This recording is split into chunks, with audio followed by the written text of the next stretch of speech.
I'm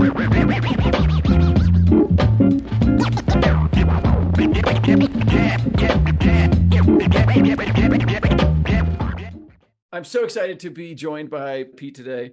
You have been really evangelizing behavioral science, which I love.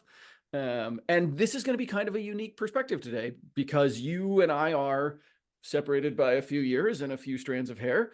And so, many of the people that we've interviewed in the past, behavioral science really wasn't applied behavioral science wasn't a mature discipline when they started. And so we've heard a lot of stories of how people sort of find their way to this. And you, I think, really came about right at the kind of the perfect time to just be the sort of starting piece. So first, I know online people call you Pete Judo. Do you want to introduce yourself and say that last name that I Yeah. So my real name is Peter Judodihardjo, and I shortened it to Pete Judo on YouTube for SEO reasons more than anything else.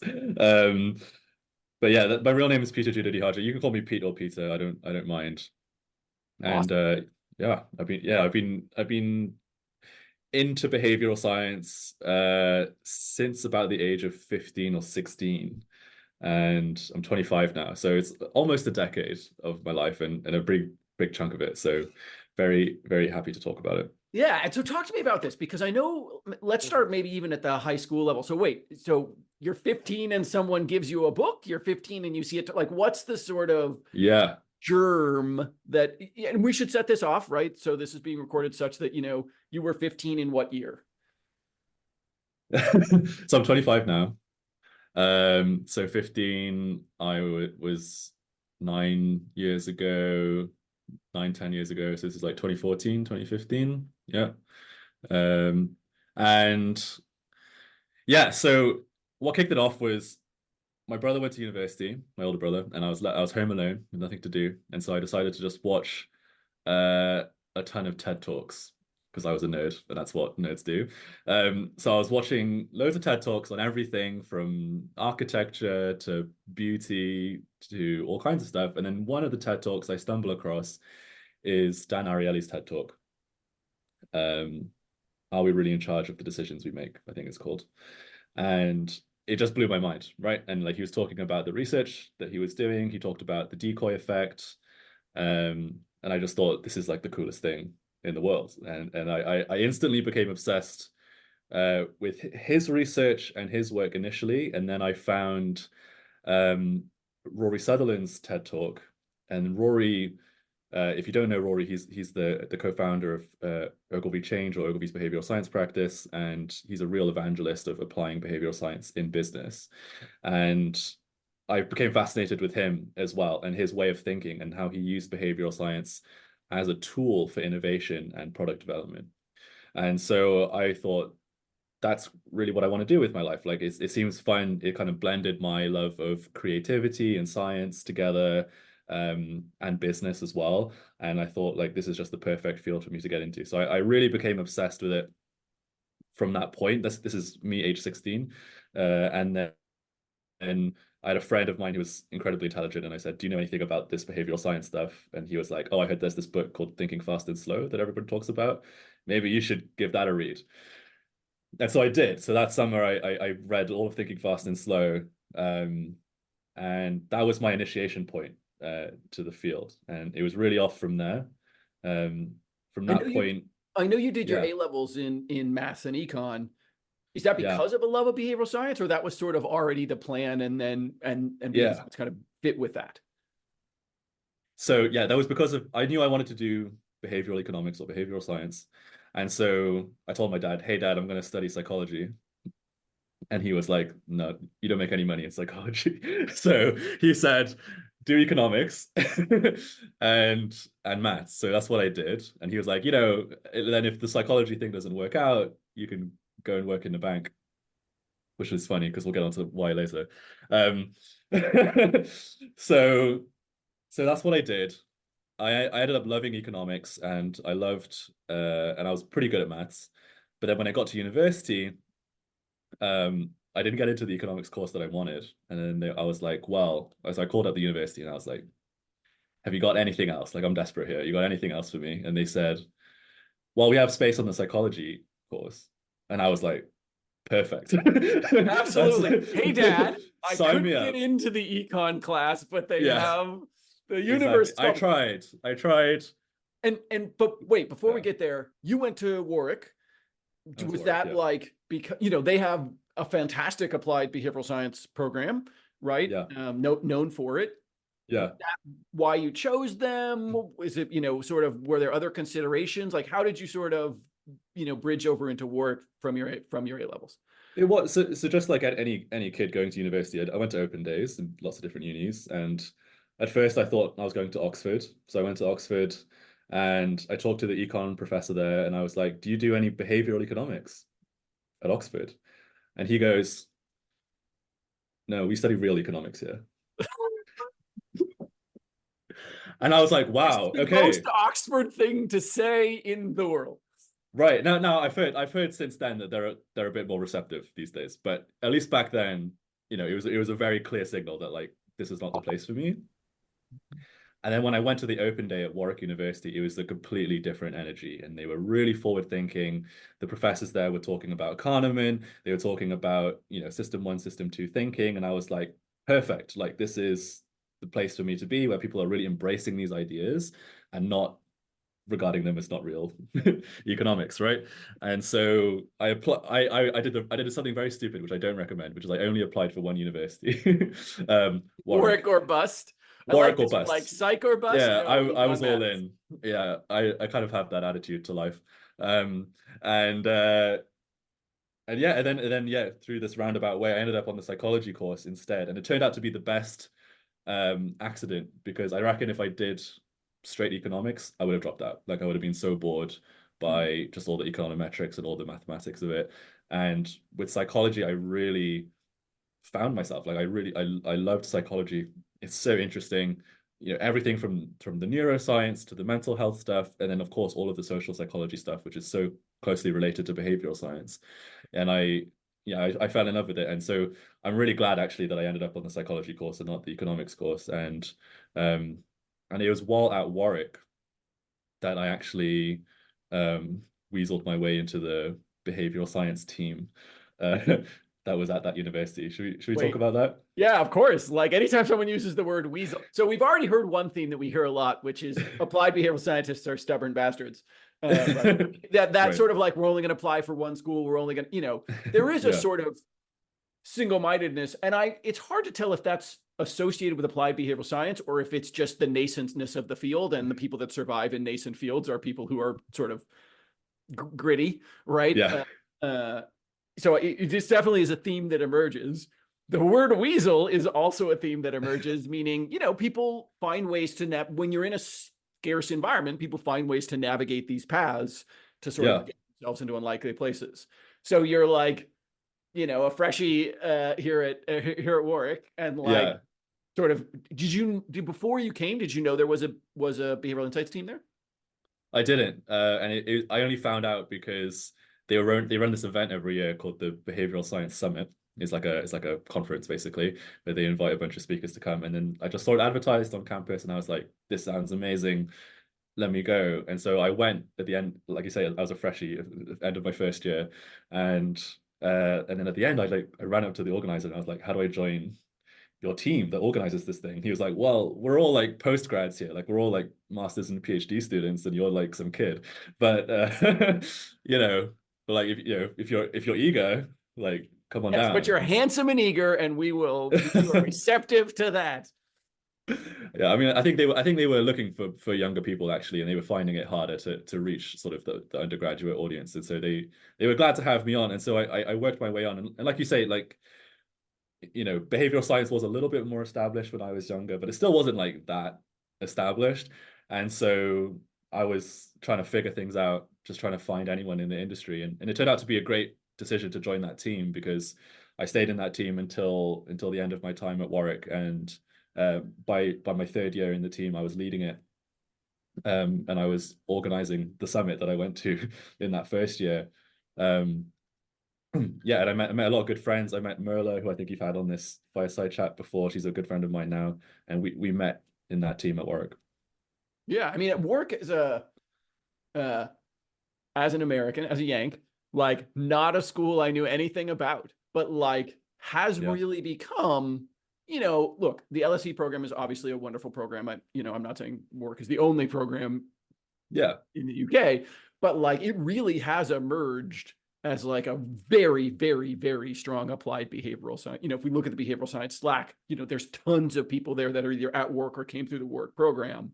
Yeah. And it's an interesting sort of case study in like, you know, distinguishing yourself in a thing that really nobody else is paying it. You know, they really sort of stuck a march on there. And I'd be interested, I wonder how they sort of got there, right? Was it like one professor who sort of recognized this thing, or? Well, I think it's actually the newer nature of Warwick, because there's a lot of very old universities in the UK, right? Oxford, Cambridge, obviously really old. But then Warwick is a newer university and also a very high performing university, like consistently in the top 10 universities in the UK.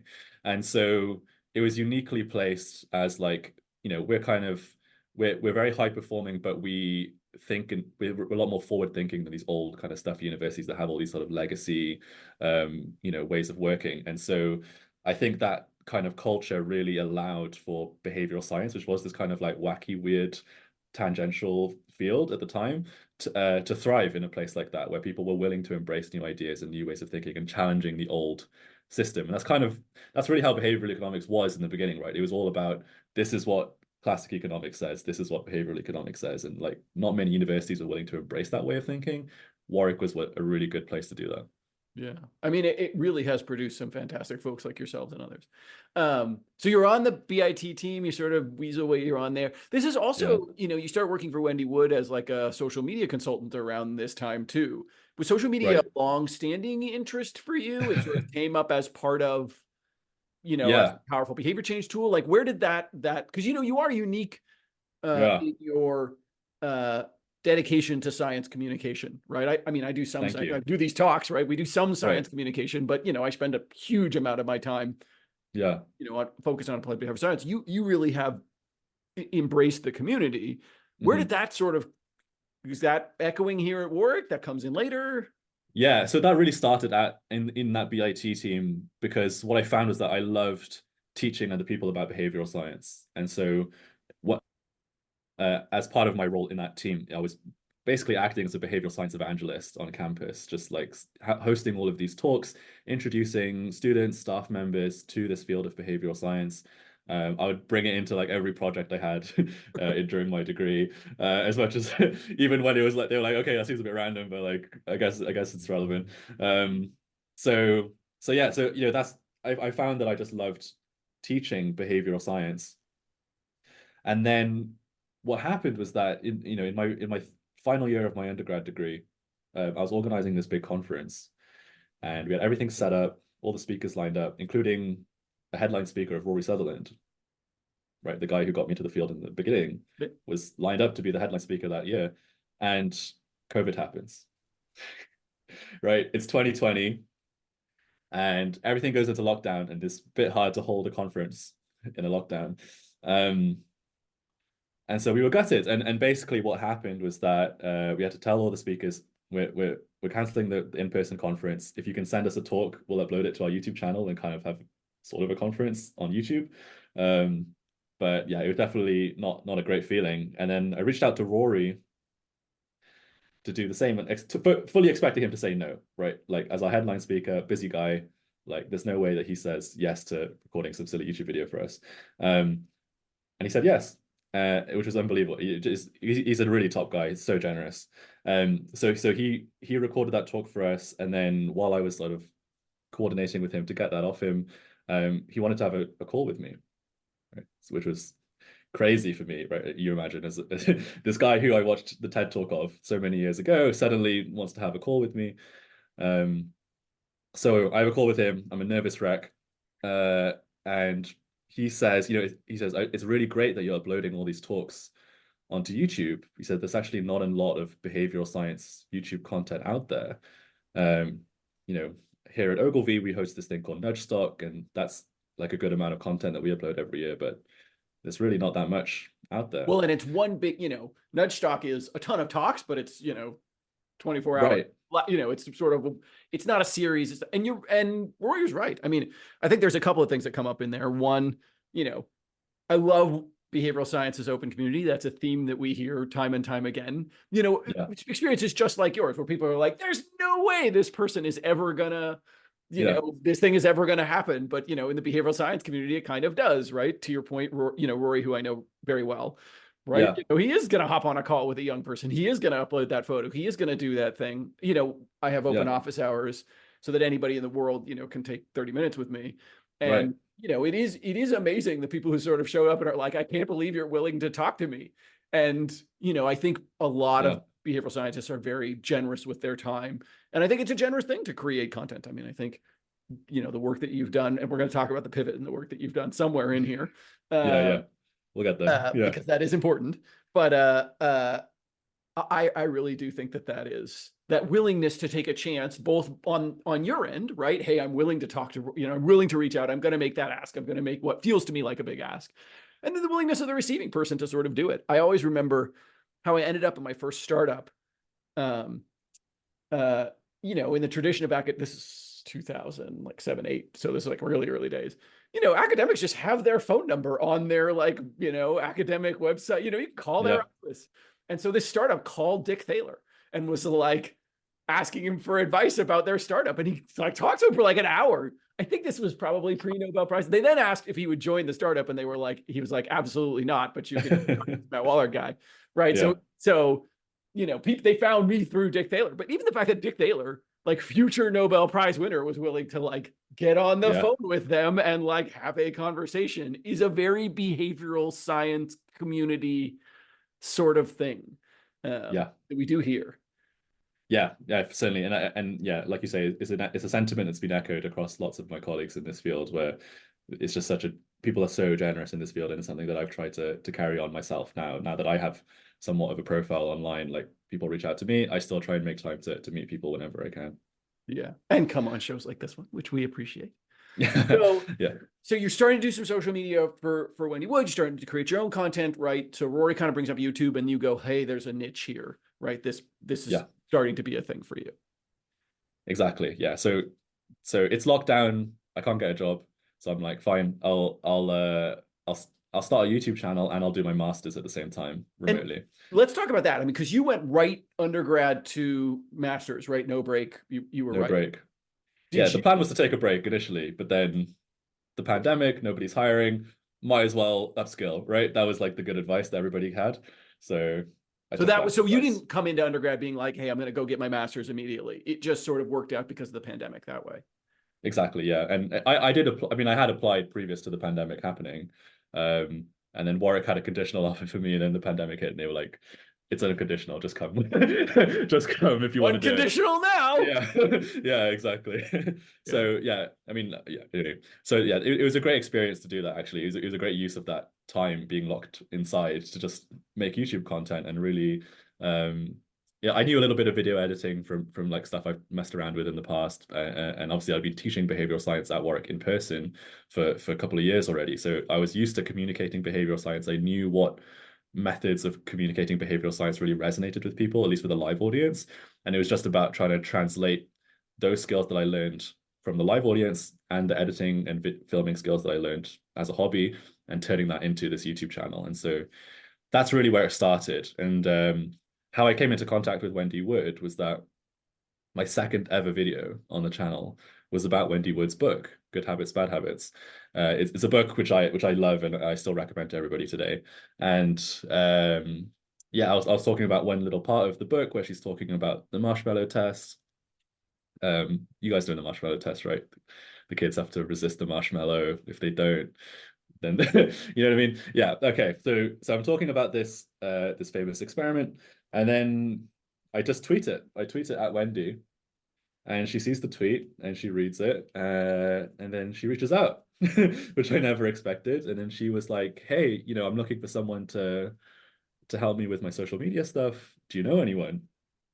And I was like, "Yeah, You're like, me." "Yes, I do." And that was Yeah, I'm more than happy to help you. And it turned out to be the best uh the best possible opportunity to come my way to work for Wendy, because essentially what she wanted me to do was to write 3 social media posts for her every week.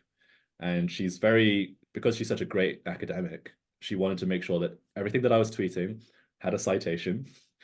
And so, even for a tweet. And so basically every week I was reading 3 papers about habit science, um, and writing tweets about them, right? And the way I think about it is like, have you heard that quote from Einstein where he says like, if you can't explain something simply, you don't understand it? Yeah. I think the modern version of that is if you can't condense it into a tweet, you don't understand it. Right. And so I was reading 3 papers a week, had to really understand it to turn them into tweets.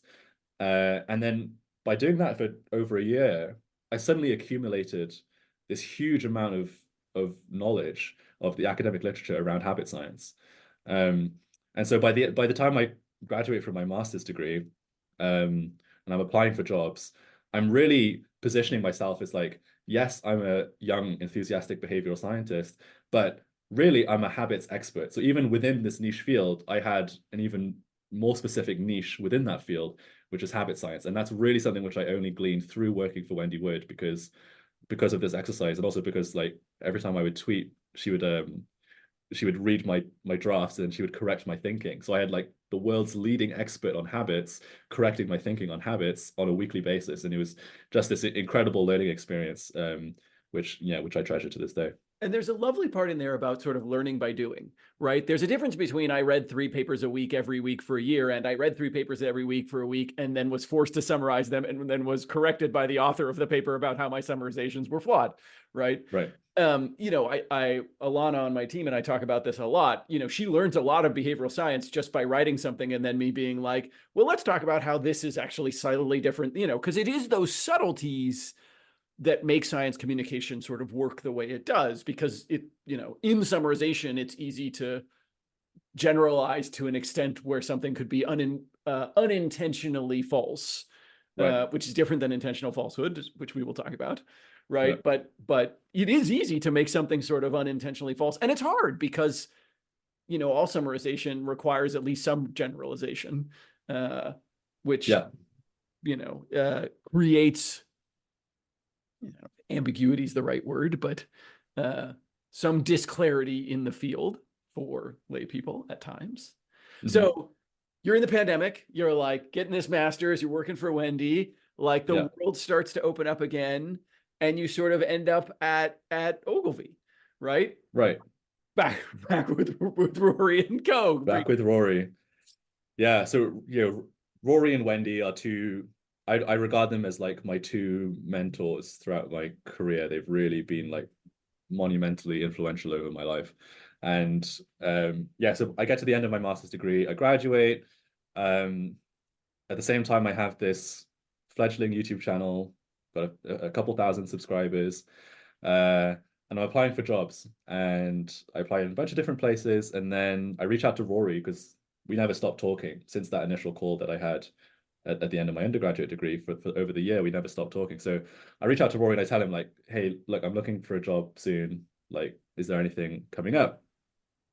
And he says there is. And so he says, like there's this job opening, but like you got to apply like everybody else, and it's all anonymized, so I can't promise you anything, but like, go for it. So I apply, and I get it, obviously. So when I get that, it's probably like one of the happiest days of my life, like getting that call, because it was really a full circle moment when, I was like that 16-year-old kid watching that TED Talk, seeing Rory talking about the work that he did at Ogilvy. And I was like, whoa, that's like the coolest place in the world to be. And then I get a call on the phone saying like, you got the job. It is unbelievable, right? It's such a good feeling. And I was so grateful to have that opportunity. What other kind of things were you applying? If it wasn't Ogilvy, what other kind of things were you applying for? So other consultancies, right? I really wanted to work in, as much as possible, I wanted to work in a dedicated behavioral science team, which I'm very lucky to be in the UK, where there's a few of those around. I know I have fans from all over the world, and they tell me like, hey, I'm from Botswana, there's no behavioral science team where I am. And I'm like, yeah, I don't know what to tell you. Like, that's, I'm very lucky. So I'm very lucky that I got to applied to a bunch of teams. I got through to interview on a few of them, but yeah, in the end, it was Ogilvy. As soon as Ogilvy gave me the call, I was not going anywhere else. Like, and Yeah, goodbye, the rest of you. yeah.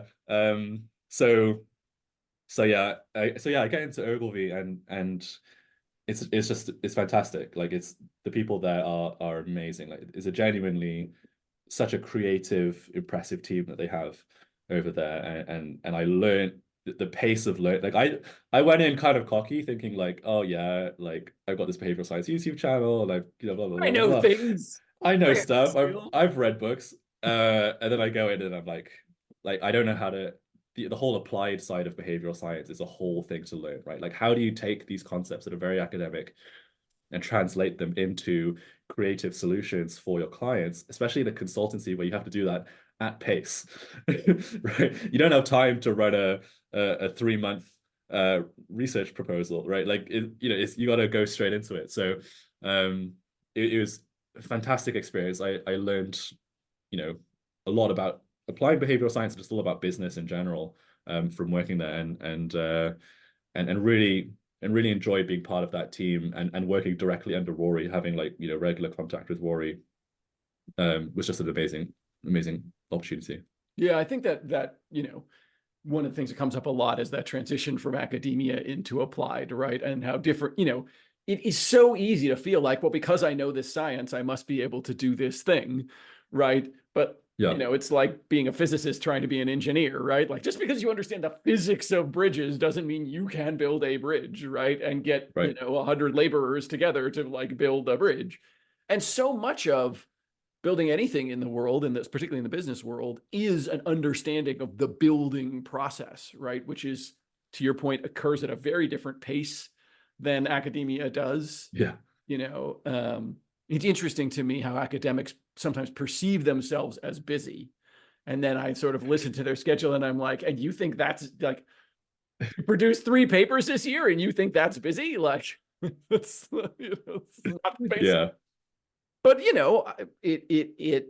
it sounds like you got a bit of a crash course. Is there a memorable, I know we're limited always about the things we can talk about for clients, but is there a memorable thing that you learned in there that you would pass on to people who are making that transition?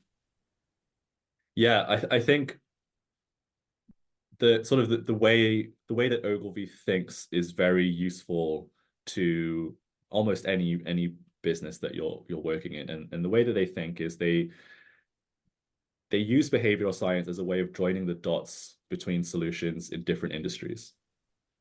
So you'll look at something in one industry and go, that works. And then by understanding the behavioral science behind what they've done over there, you can then look at a completely different industry and go, I can apply the same thinking to this field over here, right? And the way to get good at that practice is to just get good at spotting how behavioral science has been used in the real world, right? In as you're walking around in life, you'll notice things that people do, and you go, oh, that makes me feel good. That makes me remember that experience. That makes me want to go back to that place.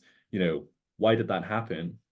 It's because of something in behavioral science, and being able to identify that is such an incredibly useful skill, and something which I continue to use, today. It is, and it's Yeah. Academics by nature sometimes are a little bit separated from their environment, and there are benefits to that separation. But certainly in applied, like, so often when I'm on a call with somebody, I'm like, think about something you liked. Why did you like it? Like, what happened there, right? Like, being fascinated by our own behavior and sort of the immediately local behavior to us, I think, is a distinguishing feature of applied behavioral scientists, is that sort of like desire to unpack why something worked or didn't work. As every time, I have like a close to 600-day streak on Duolingo, as I try and revive my childhood Spanish. And every time they get me to do something, I'm like, I sort of am fascinated by how they're getting, and failures too, right? Like, where does something hit off, right? Where something doesn't change your behavior, or doesn't feel like it sort of inspires you to do, or have the result that people want. What's going on there? How could you redesign it differently? Yeah. And you develop, as you practice this skill, you kind of develop instinctual sense for like what feels like good behavioral design to you and what feels like bad behavioral design. And you within now I'm at the point where like within a first glance at something, I could be like, I can immediately identify like, where are the pain points from a behavioral science point of view in this customer journey, in this customer experience that I'm looking at. And that's something which I cultivated at Ogilvy. Yeah. Yeah. In that really active period. And then, you moved from Ogilvy to NatWest. Yeah. What made that decision? What was that transition like? Going from consulting to in-house, like there's a lot of changes that happen there. Yeah. Like, tell me about this sort of new NatWest role, because you've been there a year-ish, something like that. Yeah, about a year. Yeah. So I moved to NatWest. I was really looking for something that felt a little bit more pro-social. Ogilvy is a wonderful place to work for learning how to apply behavioral science to business. But sometimes I was like, well, I feel like I could be using these same techniques and skills that I'm learning here and applying them to really help people. And you might not think that working for a bank is particularly pro-social. But actually the team that I work for, the behavioral risk team headed up by Alex Chesterfield, is fantastically pro-social in its focus. And we really have a strong focus on improving customer outcomes and using behavioral science in the financial services sector to help people with their money, right? Behavioral science and finance obviously are so closely related. And, there are some things are just like defaults that you need to set up for people, and some things are more habitual behaviors that people need to engage in. And, as a function, we look at all the ways that maybe customers aren't optimizing their finances and use behavioral science to try and help them. And I found that focus as a team to be very appealing to me. And so while it did feel quite painful to leave Ogilvy and Rory and this team that had given so much to me, it did feel like the right step for my career. And yeah, I have no regrets about moving. I hear you totally on, finance and health are the two places where behavioral science is most often used. And when people ask me why, I always sort of feel like it is the place where user behavior and monetization method are most closely aligned, right? Where, Yeah. if you can get people, there's a whole bunch of pieces of health where if you can get people to be more healthy, you can make more money, right? Insurance and lots of other places. Finance the same way. If you could get people to do, there are parts of the financial industry that are very exploitative, right? You can get people to do things that are quite bad for them. But for a lot of places, right, like we as a bank need more depositors, like that is good for you, good for me. Like, that's a these sort of triple win situations that can be very valuable. Talk to me about, did you, go to apply a bunch of places and do a full survey? You sort of fell into NatWest? I literally just saw the job posting on LinkedIn. Somebody who shared it. But you And I weren't was sort of like, actively going out and seeing what was out there in the field. not particularly, no. I mean, I scan occasionally, as everybody does, but no, not particularly. And it seemed appealing. I was familiar with Alex Chesterfield because she spoke at Nudgestock, which Ogilvy organizes, just like a year or so ago. And so I was familiar with her. I'd heard about her work. I thought she was really cool. And so, yeah, I knew that at least from a leadership level, they had somebody really good at the top there. And so, yeah, when this opportunity came along, I was like, I'll give it a go and see what happens. And I got it. So That's yeah. amazing. Tell me a little bit about the interview process and sort of how what kinds of things did you want to know from them? What kind of things did they want to know from you? Yeah, I mean, they really wanted me to uh, explain the way that I think about um, financial behavior, right? And I think it's something which not everybody necessarily thinks about when it comes to finance, but they wanted to know, like, okay, if we're trying to find customers who are maybe on a suboptimal account, right? How would you identify that? And then think about like what are the metrics that you'd be measuring, right? And that shift for me was really interesting coming from Ogilvy, where it's a creative consultancy, and so our output was all to do with like new ideas and innovative thinking. That was really like the primary reason for hiring that team. Whereas NatWest is a bank, and so it's a lot more data driven, and they have a lot more access to data as well. Yeah. And so it was lovely to be able to take those data skills that I learned at Warwick and then now apply them in my job in this new place, and having a team around me that supports that way of thinking. Like, okay, it's great to have behavioral hypotheses, but how would you actually test it, right? What data would you look for and what patterns would you want to see? And that's really what the interview process was trying to get from me, was I able to think in that way? And I suppose they thought I could, so I got the job. So that sort of experimentation, it's true at an agency, the hardest thing is always, so we talk about the SIDE method, right? Strategy, insights, design, evaluation. And the hardest thing in an agency is to convince people to pay for evaluation because, right, they're just convinced you're right? Like, they're like, you did good strategy, insights, and design, so the results of the design process must be true, right? It's extraordinary, having been the head of behavioral science at Frog, right? And so having done a ton of design work, it's hard to get people to pay for evaluation, even though it's the hallmark of science. The hallmark of science is experimentation. Like, are we actually, we think we're right. Can we prove we're right? Yeah. And so interviewing you for those experimentation skills and that shift of mindset, what did you want to know from them as you were thinking about, leaving Ogilvy and this team that you loved and making this big change? What kinds of questions do you think people should be asking of their employers to make sure that's a good shift for them?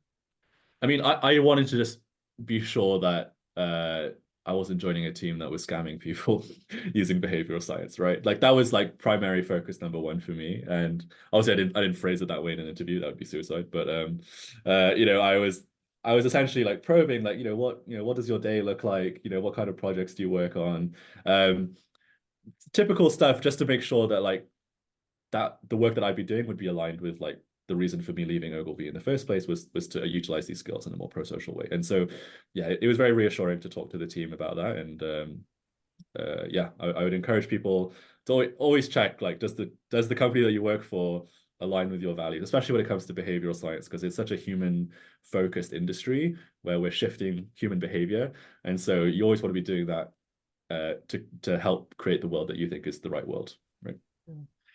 So Pete, what do you do on a daily basis and what kind of projects are you working on? So we work on a lot of different things, as with every job. It's kind of two sides to it. So on the one hand, because I'm part of the audit function, we do like regulation compliance, which is not that interesting to talk about. But essentially it's like, the financial regulator of the UK has certain things that the bank has to meet. And interestingly, some of those things are very behavioral in nature, right? So like, are customers able to understand your communications? Is there unnecessary levels of friction in your customer journeys? Those kinds of things. Sort of the diagnostic side of behavioral science that I was very familiar with from my time at Ogilvy. I still do those types of things at NatWest, but really with the focus of making the customer experience better. So rather than introducing sludge into the customer experience in order to hold them into a product that they hate or isn't working for them, we work to do the complete opposite. So we say, as an audit function, we aren't profit motivated. And so we say, look, we've looked at your customer journey. This is unreasonably difficult. It's unreasonably difficult to cancel this product. You have to change it. Otherwise, we're going to tell you off, basically. And so that's what we get to do as an audit function. And that's really fun for me to do that because it's clear the value to the customer of doing that. And it aligns with the bank's sort of overall values, which are like, we want to be the best bank, and being the best bank means having the best customer experience. Do you usually find that nobody likes auditors, right? Like, you come in, you tell me that my thing is unreasonably friction-y. Yep. It's met with open arms. There's some persuasion that goes on. What do you use to persuade? Because one of the skills that all behavioral scientists, have to learn is how do they do evidence-based storytelling, right? Because evidence doesn't speak for itself. If it did, everybody would already be doing the thing that we needed them to do, right? If evidence was able to tell its own story, you have to help interpret that. So talk to me a little, you have a lot of experience of this from YouTube, right? Communications, et cetera. Sure. Yeah. Tell me a little bit about sort of how you use evidence. I'm going to use the word persuasively, although that's an interesting word, but at least how do you use evidence to sort of tell the story internal to the bank as you're trying to get internal behavior change to happen? Yeah. Well, you're right. And it was a huge shift going from behavioral science consulting, where you have a client who's paid you, you know, thousands of pounds to give them ideas, and then when you present them, they're like, oh, you know, they're excited to hear what you have to say. And then when it comes to auditing, they're like, oh my God, I'm being audited, right? And it's like the worst, it's like the worst feeling, and everybody kind of shuts down. So yeah, it is a total shift. It's also a totally different shift in power dynamic, right? And I don't like to, it's not going to my head or anything, but like certainly as an auditor, you have some level of authority over the business part of the bank to say like, this is the right thing to do, and if you don't do it, then like, you know, we're going to be in trouble. And the nice thing about working in internal audit is that even though people don't necessarily like it, that we're kind of giving them extra work to do to fix something, ultimately audit and the bank are aligned in terms of their goals. And you know, basically we want to stop the bank from getting fined, and the bank doesn't want to get fined. And so if you frame it from that kind of more holistic point of view, then people are kind of like, okay, yeah, fair enough. And I think it's always about like the way that I do it is always bringing it back to like what is the fundamental reason why you're bringing this up in the first place, right? We're not just being nitpicky for the sake of being nitpicky, but like there's something here, there's a reason why we decided to look at this, and why we think that something needs to change. So yeah. Um, and tell me a little bit. So what's your daily, you know, Pete shows up in the morning and what happens? Yeah. Um, so yeah, my job involves a lot of, I would describe it as like the diagnostic side of behavioral science. So we don't do so much, you know, at Ogilvy it was a lot about like ideas and coming up with new solutions and innovation. And now West, it's a lot about just really looking at problems and trying to understand like why those exist in the first place. So we'll look at customer journeys, we'll look at customer data, and see like, you know, what are the challenges? What are the challenges that we're looking at here? You know, are people, you know, do we see a group of customers who are stuck in a product that is not as good as maybe one of our other products for them, right? And they could switch to those for free, but they aren't. Why is that happening, right? So we'll use data to find those things, and we'll do lots of customer research, like customer interviews and stuff like that, to try and get to the bottom of those questions, and then we present those to senior members of NatWest to try and persuade them that something needs to change. And so let's talk about the we. You keep using the word we. Are you Yeah. doing user research and data science all contained within the we that is Pete, or Yeah. you have a user researcher and a data scientist and you're working together as a team? So we do have some data people who help us, but you know, for the most part, we're a self-functioning team, and so yeah, I will do everything from helping with the scoping of like what to look at, to crunching the numbers, doing the data analysis, doing the coding, to putting the PowerPoint together, to presenting. Like I'll do it all start to finish, which is what I'm used to anyway, because that's what I used in consulting. It's the same thing, but yeah, I'll get involved with every part of it. I love doing that. I love being involved with every part of a project from start to finish. I think that's much more rewarding. You know, we talk about T-shaped behavioral scientists. So one of the things we have coming out is this, you know, try to move people away from the notion of a monolithic behavioral scientist to sort of some role-based behavioral scientists, quant researchers, strategists, designers, and then PMs. If you were gonna, you know, specialize, so if you start to draw out the bottom of right now, you're doing a lot of horizontal work. Is there a place where you feel like, hey, I'd love to go deeper in quant or qual or design or, you know, experimentation or sort of business side of things? Yeah. I mean, so okay, in terms of financial services, I think the biggest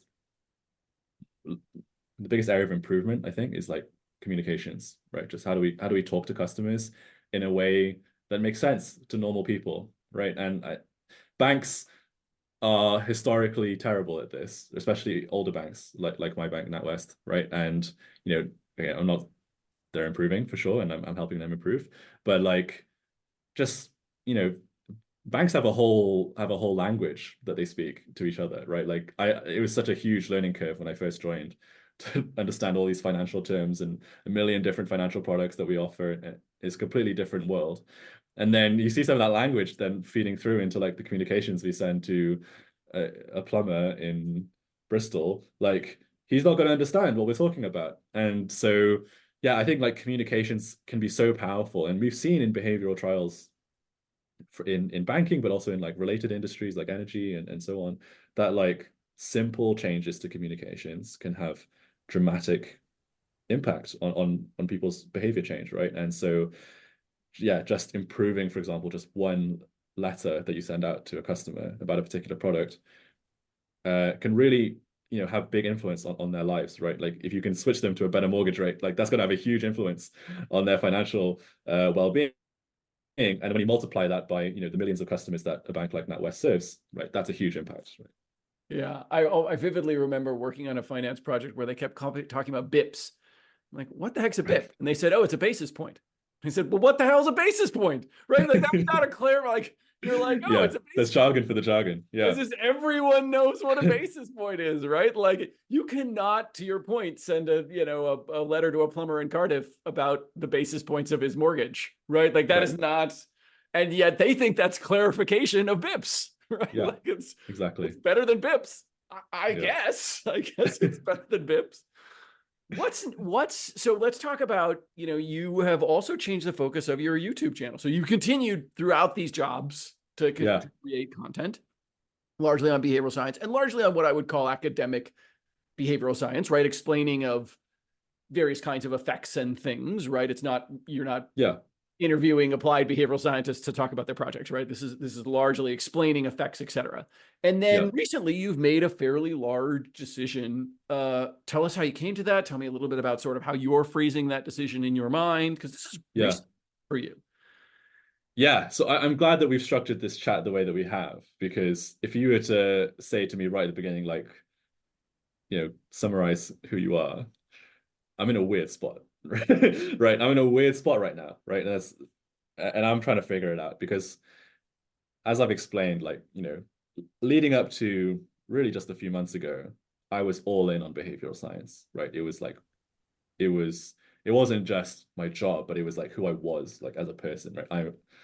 I am a behavioral scientist, right? That's kind of how I define I myself. am Pete Jodo, well Right. known, Well-known behavioral scientist. My YouTube channel is about behavioral science, and it's not about anything else. And that was kind of all I laid all my eggs. I laid all my eggs in that basket. And recently, I'll be honest, I am starting to be a little bit disillusioned with the whole field, right? And this really, like, I've been feeling this way for a while, right? Like, there's you hear these stories. There's the Dan Ariely scandal. There's which was very personal for me as the person who first introduced me to the field, right? That was like a real blow. And then there's Amy Cuddy, and then there's other people, and slowly there's like all these like little stories that you hear of just stuff not working out. And then a few months ago there's the Francesca Gino case, right? And it's something that goes viral across the whole world. Like everybody knows about it. And I read it and I'm like, and I'm shocked, right? Because like these are studies that not only it's totally different learning about this after I've started working in the field. Because before working in the field, it's just like, oh, okay, it's all just academics arguing with academics, whatever. Once I've worked in the field, I'm like, I've actually cheated my clients, right? And that's a horrible feeling because it's like I've sold you on ideas based on studies that were false, right? And it was like I've used multiple studies from Francesca Gino in my work at Ogilvy. And then all of this breaks and it sucks, right? It sucks to feel that way. um I end up covering the story on my YouTube channel and it blows up like crazier than I ever imagined, right? Like I was a tiny channel. I just hit 10,000 subscribers, and then I make this video on Francesca Gino, and then after 2 weeks it has over 1 million views. And it's like I never hit anything remotely close to that in the past, and it goes absolutely crazy, and it really resonates with a lot of people because I think what I was noticing, because I've been doing my YouTube channel for like 2.5 years by that point, and what I noticed was that like people were starting to drop off, right? Like people were like not engaging with behavioral science anymore, and I think it's because people were really feeling what I was feeling, which is just like stuff isn't working out. Like all these ideas sound great, and then we try them and they don't work, right? So like, what's going on here? And yeah, and so I cover this story, and then I look into it more, and then I have this incident at work where somebody shares this meta-analysis on loss aversion. Loss aversion, right? Like, come on, like loss Cornerstone. cornerstone, Yeah. right? That's like, it's like, you know, principles that everybody knows, right? System one, system two, which is debatable in itself, and then loss aversion, right? It's like huge, right? It's the basis of so many other principles, and it doesn't replicate. Like loss aversion doesn't replicate, right? And this is like a huge blow, right? And I'm like, I don't think I trust any, like, well, not any, but like the vast majority of behavioral science principles, I no longer have faith in. If I can't trust loss aversion, I don't think I can trust anything else that's even crazier, right? As an idea. And at the bank, I don't mind it so much because the way that the bank works is so data led, and we don't do anything, we don't roll out anything until we've tested it a million times with a million customers. But in the real world, especially on YouTube, as someone who teaches something, I don't want to teach things that are false. And so I've really recently become very disillusioned with behavioral science and a lot more skeptical of it. And I started to look into it, and I was like, how did this happen? Right? I was like, how did studies like this, like Francesca Gino and others notable cases in the past, like how did these studies get published? How were they not caught in peer review? And there's multiple co-authors on this paper. How come nobody caught any of this stuff? Like, what's going on? Like, why is there so much fraud and bad science happening coming from these scientists who we're supposed to trust as practitioners, right? As practitioners, we're supposed to be able to trust these people. And I don't feel like we can. And so I started looking into it, and I found all of these cases, not just from behavioral science, but across the whole spectrum of academia, from physics to medicine, you name it, right? Every aspect of academia is suffering from the same thing. And so I started making videos on that. And it's no secret that those videos are doing super well. My channel's exploded over the last few months. But I don't do it just because the videos do well, but I do it because like I'm feeling the same way that a lot of people are feeling, that like they're finding it very difficult to trust academic institutions and the output that they're putting out, right? And it's not just your anti-vaxxing crowd as well that is that way. It's people in academia, it's scientists, people who've done PhDs in the past, maybe dropped out from their PhD because they saw this kind of thing going on and they didn't want to be a part of it. That right, that's I saw that you started one and dropped out, right? So it's a lot of people who've had that experience and they feel the same way. And I think the content that I'm making now is doing so well because it's resonating with that message that a lot of people are feeling. Yeah, it's one of my early formative experiences after undergrad, pre-grad school. I was working in a lab for someone who was the editor of a journal. And so I was kind of doing the logistics of like trying to get papers reviewed and things. And you're like begging people to review these things. And you have the sense that maybe they didn't read them sort of in depth. They're just sort of going on the strength of the name of the person. Like, I'm like, it always sort of feels a little bit naff as you go through it. And even, which isn't to say that I don't think science is real. I think science is tremendously important. And It isn't to say that I don't think that we can't make a replicable academic thing. But I remember a few years ago getting in a violent argument with a UK-based behavioral science consultant who strategy, insights, design, evaluation, right? That's the way I explain the process. And I say, look, it's not behavioral science if you only do one part of this, right? Like, unless you are doing all of the parts, you're clearly defining a behavioral outcome. You're clearly understanding why that behavioral outcome does or doesn't occur. And then you're clearly testing that whatever the heck you designed actually does change those features and in a way that changes that behavior. It's not behavioral science. And she did sort of exclusively sold insights as a consultancy. And she was like, this is still behavioral science, right? Even though we're doing no evaluation. I'm like, how do you know you're right? And she's like, well, I know because I've read all these papers that say I'm right. And I'm like, really? Yeah. Like, in this specific, like, you have a really specific application with a specific group of people in a specific context that, this thing. I always loved one of the formative things for me was God, what's his name at Columbia, the sort of ornery stats guy.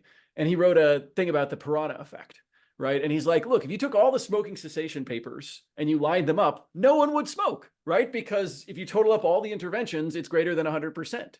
Right. But because they're not competing against each other, right? They, if you tried to do all of them at the same time, some of them would eat into the effect sizes of each other. And so you wouldn't, you don't get this sort of thing. Yeah. That was really impactful for me. I mean, I still read the literature just because it's hard for me not to, right? Yeah. But I don't believe anything until we've evaluated it. And in this specific, Yeah, exactly. You could tell me a paper that says I should move the thing to the beginning, but until you can prove in my specific instance, moving the signature to the beginning does the thing that I want. And, this is where I think behavioral strategy is so important is you have to clearly articulate, you got to pre-register. You got to articulate in advance, what is the outcome we are trying to produce? Yeah. Right? Not we moved to the beginning and then we made up an outcome that made it sound like moving to the beginning was a good idea. But I, at the beginning, said, this is how I'm going to measure success. And then we're exactly. And that's why I'm happy to continue working in a behavioral science team at NatWest, is because we are able to do that, right? Like you said earlier, like in consulting, it is so hard to get that evaluation stage, right? It's so hard to get the client to approve that. In an internal team with one of the richest data sets in the UK, it's easy to do that. In fact, it's my main job is to do the evaluation, right? And so that's why I'm still comfortable like going, yes, like I know there's some relevant ideas here from behavioral science that might be helpful, and here's how I'm going to test them with the data that we have, right? And that's how I'm kind of sorting that part of my journey in my brain is that way. Yeah, I think it's important when we have this conversation as a field about skepticism or sort of how we should be skeptical or actively skeptical about our own discipline. Yeah. Making that applied versus academic distinction, right? Yeah. Because, it can be, I worry that we'll throw out the baby with the bathwater in terms of applied behavioral science, because people will sort of say, well, Dan Ariely studied and replicated, now we shouldn't have a team. And I'm like, if your team was any good, they should have been evaluating their own stuff, right? In a rigorous, transparent, open to the rest of the organization. That's sort of where I was leading you with that, like, hey, when you're talking to execs, how are you using evidence? Because I think that is underrepresented in our conversation about essentially phenomenology. Phenomenology is so fun to talk about. It's so fun to talk about, like, you did this thing and then it's like I also think a behavioral science team is so valuable for orgs because behavioral scientists just know how to run good experiments, right? Like, and that's not something that's a given in business, right? Like a lot of people don't know how to run a proper experiment. They don't know that you need a control. They don't know what data to gather and how to carry things out in a rigorous way. And so just having a behavioral science team who's confident on how to run a good experiment, how to interpret results correctly, how to do proper data analysis, like that is incredibly valuable in itself, almost unrelated to whether or not the theories are replicating or not, right? Yeah. Elizabeth Kim, formerly of Spotify, has very strong feelings about this, right? About the true benefit of what we add is that experimentation layer. Yeah. Where, experimenting with humans is very different than data science experimentation, right? In the sort of way that data scientists often view it. And that's that rich human subjects. Yeah. How do you deal with the messiness of humans and control for things and still be able to show effects that sort of help you evaluate decision-making is a really distinct skill that you see from that sort of applied behavioral science, social psychology kind of place. Exactly. Pete, this was so much fun. Thanks so much for joining me. And I really appreciate your perspective and the work that you're doing on trying to help curate that skepticism in the right direction, both internally at NetWest, but also, sort of externally in the world. I appreciate you so much. I hear you on the disillusionment. I, like all older behavioral scientists, bear some responsibility. I tried to beat this drum about less on academia and more on this evaluatory thing throughout my career, but I didn't do as good of a job communicating that as I should have done, right, throughout the 20 years of my career. And what I hope is that that you and others can help us be skeptical about broad, overgeneralized claims without throwing out the beautiful thing that is science. Science is this wonderful process for figuring out whether we're right or not, right? Or whether we should do something or not, right? And that continues to be extraordinarily valuable. But that's a nuanced method, and nuanced messages are hard. And I appreciate your desire and ability to bring nuanced messages to the masses. And so thanks so much for joining me today, Pete. I hope you have a wonderful rest of your day, and I'll see you on down the road. Thank you. Thanks for having me. It's great fun talking to you. Thanks, Pete. Take care, man. Bye-bye.